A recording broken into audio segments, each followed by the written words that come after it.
Father, why did he say he was the Son? One evangelical response to these questions is very revealing. They claim that he was not both God the Father and God the Son at the same time. Well, what this does is it requires that Christ, as God the Son, mind you, was materially separated from God the Father at some point in time. Philippians 2:6-8 is offered as a proof text that this separation occurred when Christ was born on earth. Unfortunately, the notion that the center of consciousness, metaphorically referred to as the Son, separated from the center of consciousness, metaphorically referred to as the Father, at the birth of the Son, undermines the entire Nicene theory. They apparently haven't thought this through, you see. It was during Christ's life here on the earth that he taught of his oneness with the Father. That's John 10:30. So whatever the nature of their oneness while Christ was on this earth, that is the nature of their oneness throughout all of eternity. And he uses John 17:20-23 to show this.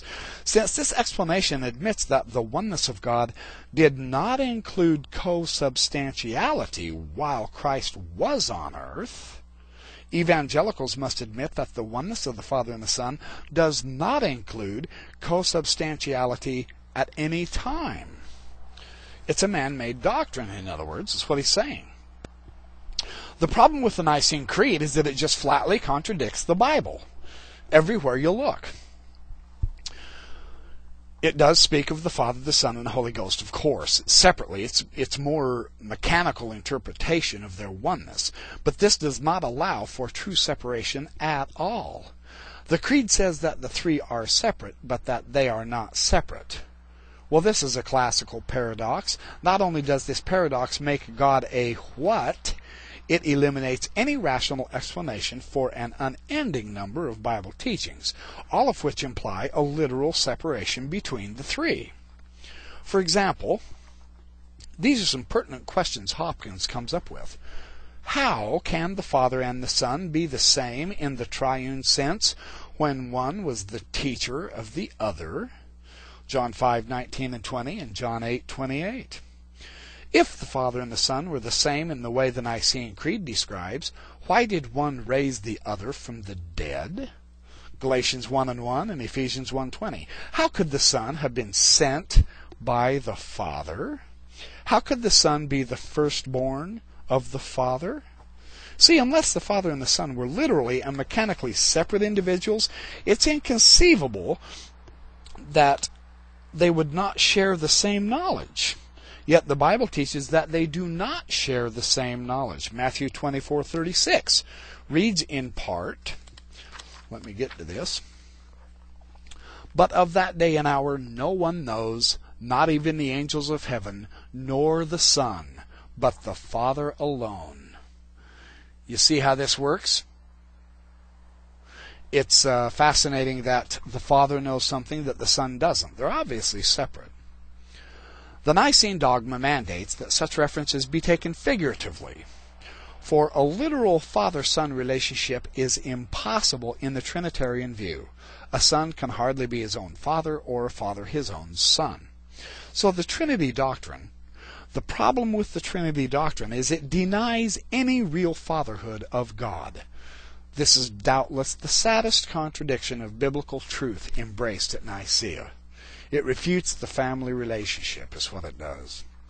Well, the Nicene thinkers erred in assuming that the term one God could be referring to only one being. This is another problem that they have. They think it means one being. So they tried to force three entirely separate persons into a single entity. Well, the Scriptures require no such problem. They only teach that the three are one God, not that they are one person. This is a very significant difference. The question is not, how can three persons be one person, but how can three persons be one God? In that context, passages that treat the three as one can be understood by everybody. It's perfectly comprehensible.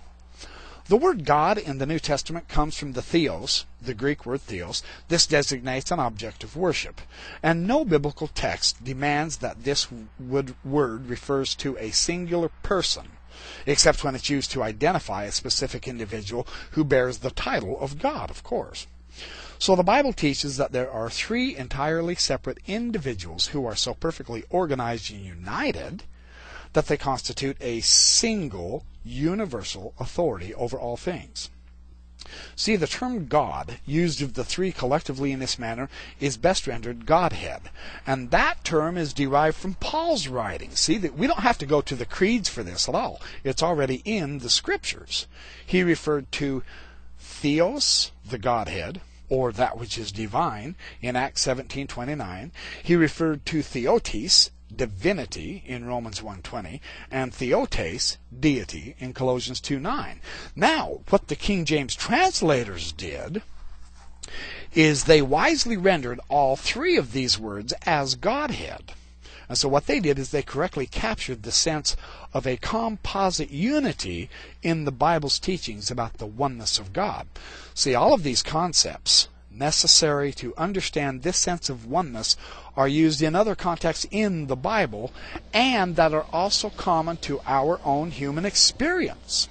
In Ephesians 5:31, Paul is teaching this idea about husbands and wives. He says, "For this cause shall a man leave his father and his mother, and shall be joined unto his wife, and they two shall be one flesh." Now, this doesn't mean that a man and his wife will cease to be separate individuals and become physically joined in a paradoxical form of co-substantial flesh. That's the creedal explanation, and it's patently wrong.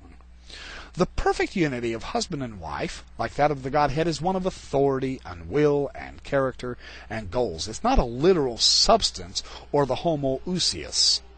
Husbands and wives are often treated as one in our modern legal system.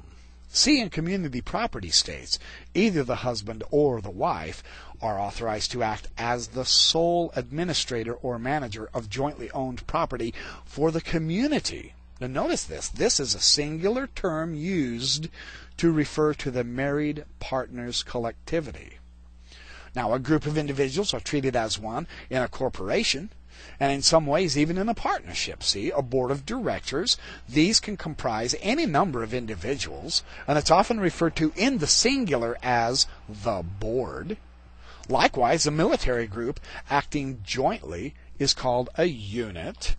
None of these concepts is mysterious. Likewise, there's nothing mysterious or incomprehensible about the Father, Son, and the Holy Ghost being one. See, when we analyze John 17, the great intercessor prayer of Christ, Christ states the exact sense in which his unity with the Father should be taken. The entire chapter gives deep insight into the oneness of the Father and the Son, but verse 22 is especially important.